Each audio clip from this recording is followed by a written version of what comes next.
is an ornament, not for timekeeping. So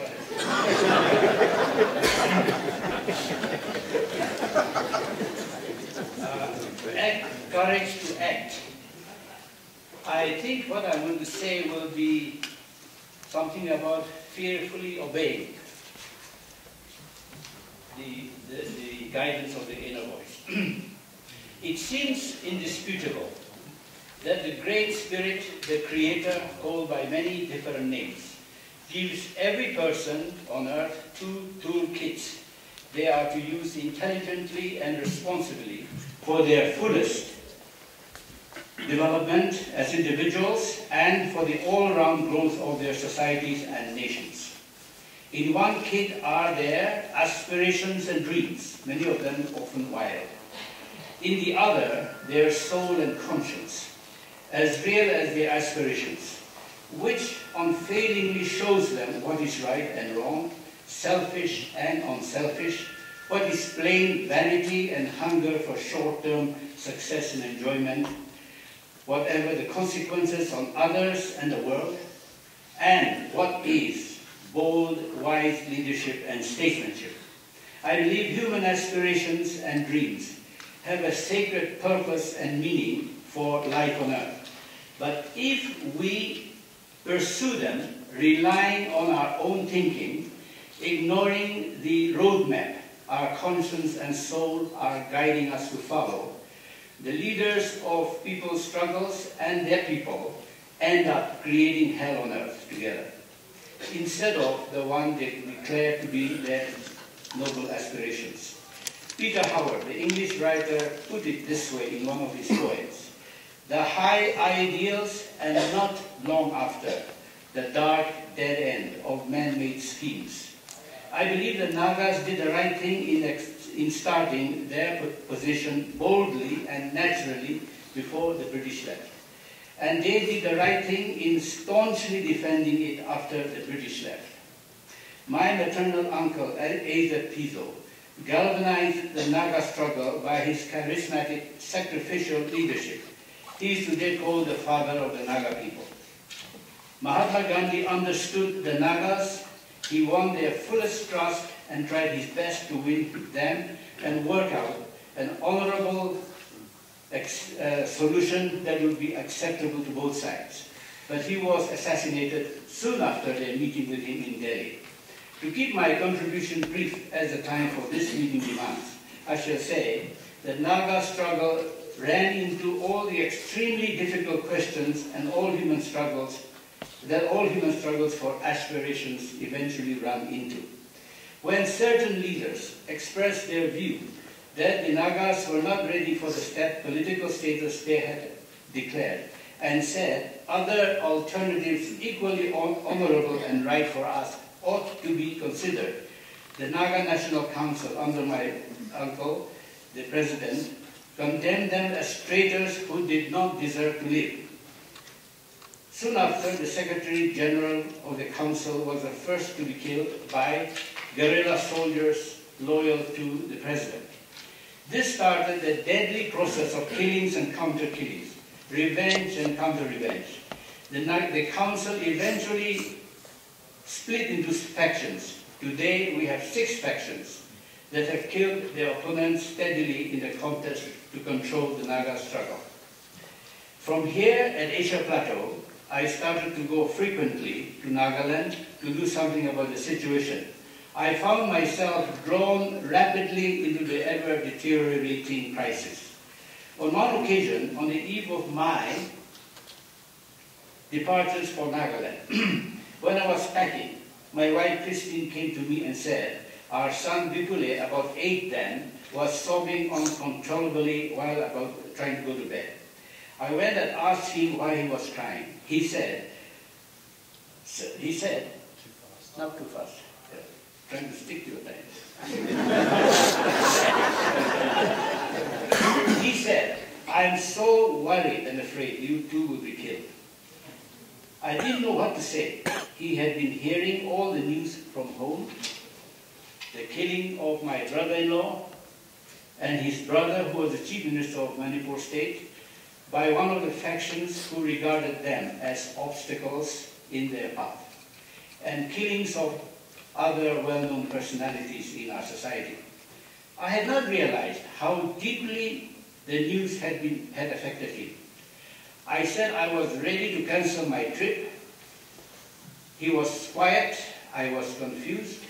After some time, I said, "Son, I believe I am doing something important for our people, and I feel I should go. But I make a promise, which I will keep, that I would say or do nothing for praise and admiration from people, but that would provoke some to kill me. That if I said and did only what I knew was the truth and the right thing for the situation, I felt no one would kill me, and I felt safe." After some time, he turned around and said, "Apva," means in our language, "Father, you should go." And he went to sleep. I realized that that little conversation clarified a very important for me in my work.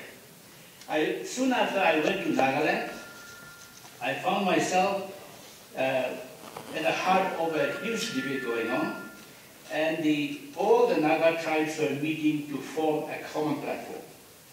And over 1,000 representatives of the different Naga tribes, about 50 tribes inside India and in northwest Burma, were meeting. 3 of us were invited to speak from different regions of Nagaland to represent all Nagas. My 2 friends said they were not coming. My family and my tribesmen said, "Lie low, don't say anything at the moment, there are too many killings." I said to myself, I had to think of the president of the tribe who was chairing the session. And I said I would have to find out what was right. One night, I said, tomorrow I have to give my word to this man, and I tried to find out what to say. I went to bed saying to God, tomorrow morning you tell me what I should say and I will follow that. The next morning at 5 when I got up, I prayed and I said to God, what should I say to this man? The thought came to me, you must respect the leadership of this tribe and this president. Say, prepare your speech and tell him that you're going. And he would decide with me on the eve of the conference whether I should speak or not in the light of the dangerous situation. I was at peace. So we went. On the eve of the conference, I met him and his colleagues, and he said, you should speak. You are the only one speaking, and therefore you should speak. Over 1,000 Naga leaders are here, and the time has come, we must have serious discussion. So I spoke, and I simply said, the time has come for Nagas to talk about where we have wronged ourselves, not blaming India and others all the time. And I said that on 3 points, my uncle Fizo was wrong, and his opponents who were out to eliminate his organization were right. I specified that. The meeting fell completely silent, and I was concerned what I was going to say next. And the thought came to me to say, I believe my uncle in heaven is very happy we are talking about his mistakes. The whole meeting broke out in applause. And then after that, things started to flow. For me, it was a moment of courageous action. And as a timid man, I didn't think I was a person who would say things like that. But God, I believe, or the inner voice showed me what was the next step. Now, to make my story end there, as I look back, that has not solved the Naga problem, but as I look back, I can honestly say, and people in Nagaland have told me, that it started a process of honest conversation among my people. And the killings started to come down. And the process and the search for reconciliation is going on. Very slow, things going wrong very quickly. But I can say that I can go to all the factions. I'm completely free to go to all of them, and they ring me often, telephone me from their hideouts, and ask my views. I don't know what is going to come out, but I believe this thought that if I want nothing for myself, I become free from fear, and I can expect others to trust me. And I think that is the way God shows us to deal with critical, bloody situations as we have in Nagaland. I believe in the new year, we are going to go deeper into this relationship of honest conversation. And unexpected results are going to come out, I believe. It may not be the full solution, but we're going to find our way out. One thing, the government of India has become totally different, I would say. Serious about the discussion, the negotiations with our leaders.